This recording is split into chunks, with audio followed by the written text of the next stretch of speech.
आज से लगभग 25 साल पहले एक ऐसी घटना घटी थी जिसने सबको हिलाकर रख दिया था। इस घटना के बारे में सोचकर आज भी सब लोगों की रूह कांप जाती है। दरअसल 25 साल पहले इंडियन एयरलाइंस का एक विमान IC 814 शाम लगभग करीब 4:30 बजे नेपाल की राजधानी काठमांडू के त्रिभुवन इंटरनेशनल एयरपोर्ट से भारत की राजधानी नई दिल्ली के लिए रवाना होता है।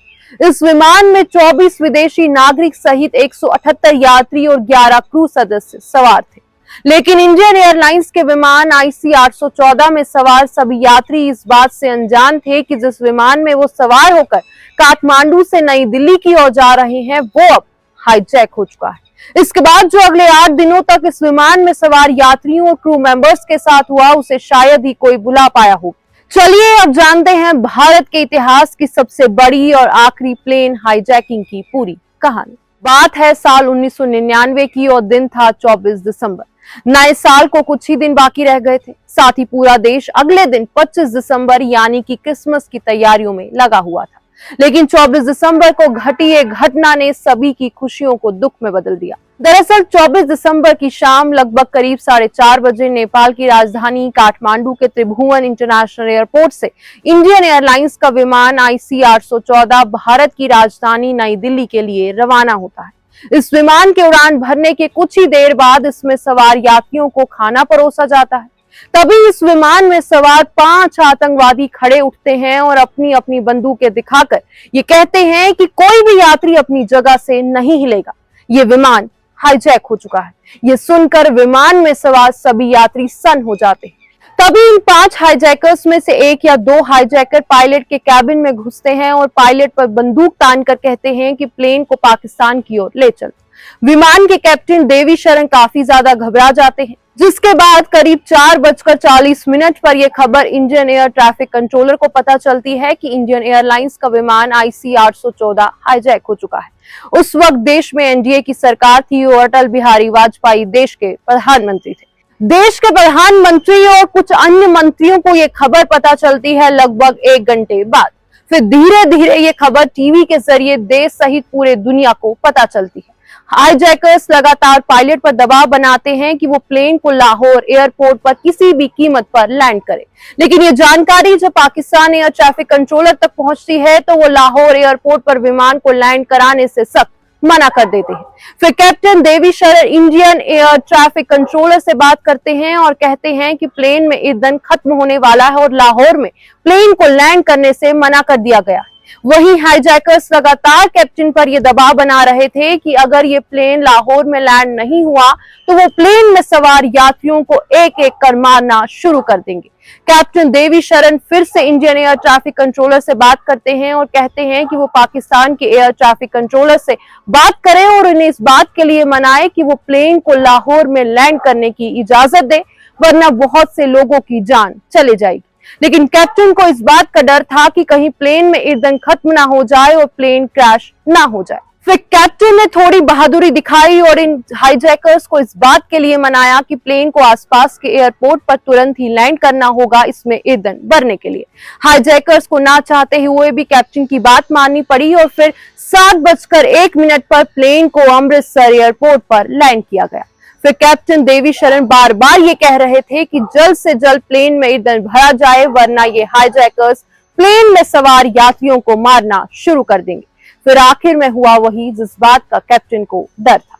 अमृतसर एयरपोर्ट पर लैंड करने के बाद 10 से 20 मिनट बीत जाते हैं लेकिन प्लेन में ईंधन नहीं भरा जाता, जिसके बाद हाईजैकर्स फ्रस्ट्रेट होकर एक यात्री पर चाकू से वार करते हैं और वो काफी ज्यादा जख्मी हो जाता है। एक बार फिर कैप्टन रिक्वेस्ट करते हैं कि कृपया जल्द से जल्द प्लेन में ईंधन भरा जाए। फिर तकरीबन अमृतसर एयरपोर्ट पर 40 मिनट बीत जाते हैं लेकिन अभी तक प्लेन में ईंधन नहीं भरा जाता है, जिसके बाद हाईजैकर्स को कुछ गड़बड़ लगने लगती है और वो पायलट से कहते हैं कि वो प्लेन में ईंधन भरे बिना ही एक बार फिर से हवा में उड़ान भरे। कैप्टन हाईजैकर्स को काफी मनाते हैं कि प्लेन में ईंधन कम है और वो किसी भी वक्त क्रैश हो सकता है, लेकिन हाईजैकर्स अपनी जिद पर अड़े थे, जिसके बाद आखिरकार करीब 10 मिनट कम 8 पर प्लेन अमृतसर से उड़ान भरता है। हाईजैकर्स एक बार फिर प्लेन को लाहौर की तरफ ले जाने को कहते हैं, लेकिन एक बार फिर पाकिस्तान एयर ट्रैफिक कंट्रोलर यहां लैंड करने से मना कर देते हैं। वहीं कैप्टन पर हाईजैकर्स द्वारा इतना दबाव था कि उन्हें समझ ही नहीं आ रहा था कि वो क्या करें, जिसके बाद एक बहुत बड़ी अनहोनी होने से बचती है। दरअसल लाहौर एयरपोर्ट पर सारी लाइट्स बंद कर दी जाती है ताकि प्लेन यहां लैंड ना कर पाए। फिर अंधेरा होने की वजह से पायलट प्लेन को एक जगह लैंड कर रहे होते हैं ये समझकर कि एयरपोर्ट है, लेकिन नीचे उतरते ही पायलट को यह पता चलता है कि ये तो हाईवे है। जिसके बाद कैप्टन एक बार फिर पाकिस्तान एयर ट्रैफिक कंट्रोलर से निवेदन करते हैं कि वो उन्हें लाहौर एयरपोर्ट पर लैंड करने की इजाजत दे। फिर आखिरकार वो मान जाते हैं और प्लेन को लाहौर एयरपोर्ट पर लैंड करने की इजाजत देते हैं, जिसके बाद वो सारी लाइट्स खोल देते हैं और फिर करीब 8:07 पर प्लेन लाहौर एयरपोर्ट पर लैंड करता है।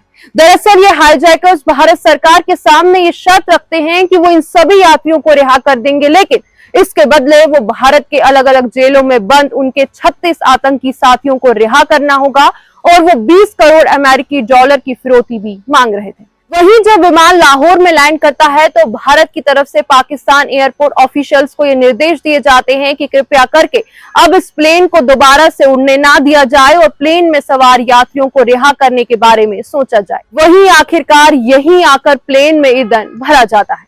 साथ ही लगातार ये कोशिश भी की जा रही थी कि ये विमान दोबारा ना उड़े।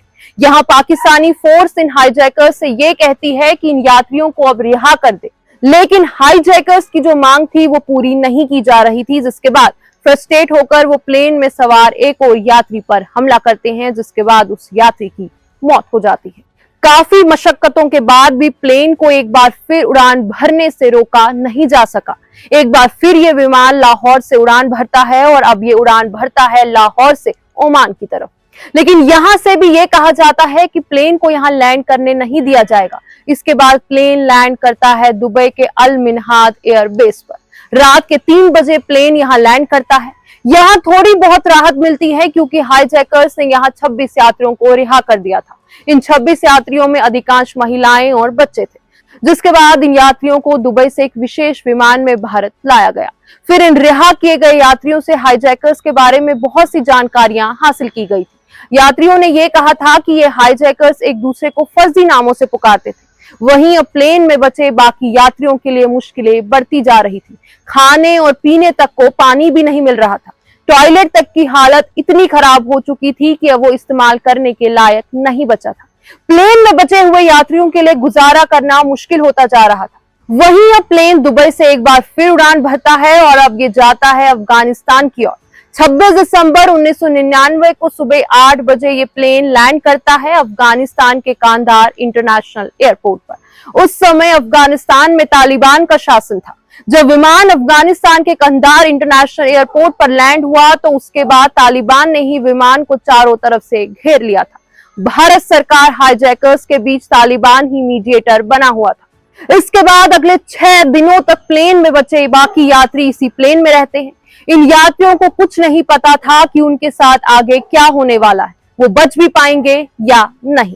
फिर अजीत डोभाल जो कि उस वक्त एक खास टीम का हिस्सा थे, उन्हें भेजा जाता है कांधार हाईजैकर्स के साथ डील करने के लिए। वहीं उस वक्त भारत के विदेश मंत्री थे जसवंत सिंह। देश में स्थिति बहुत ही तनावपूर्ण बनी हुई थी। किसी को भी ये समझ नहीं आ रहा था कि वो क्या करे, कैसे यात्रियों को रिहा करवाया जाए। वही स्थिति इतनी खराब हो गई थी कि विमान में मौजूद यात्रियों के परिजन प्रोटेस्ट करने लगे और सरकार पर दबाव बनाने लगे कि वो हाईजैकर्स की बात मान ले। हाईजैकर्स अपने 36 आतंकी साथियों और पैसों के अलावा एक कश्मीरी अलगाववादी की लाश की मांग पर भी अड़े हुए थे।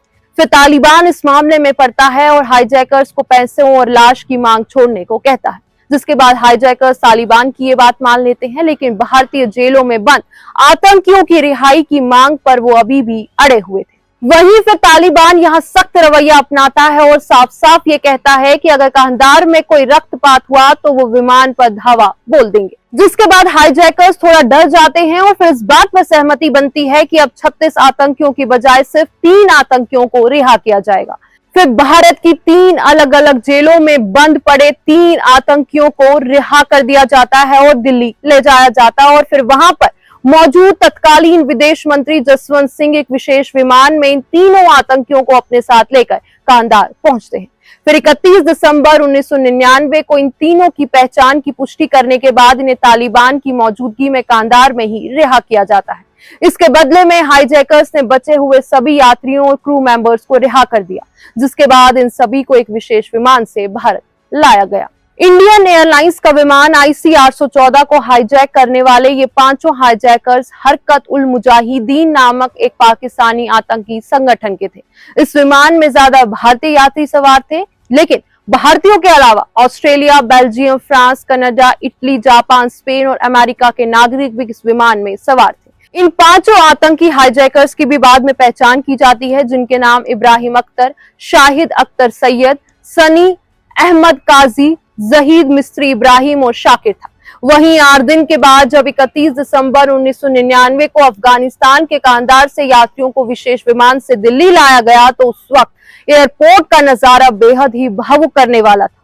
वहीं आज भी इस प्लेन हाईजैकिंग में आतंकियों के सामने झुकने के लिए अटल बिहारी वाजपेयी सरकार की काफी ज्यादा आलोचना की जाती है।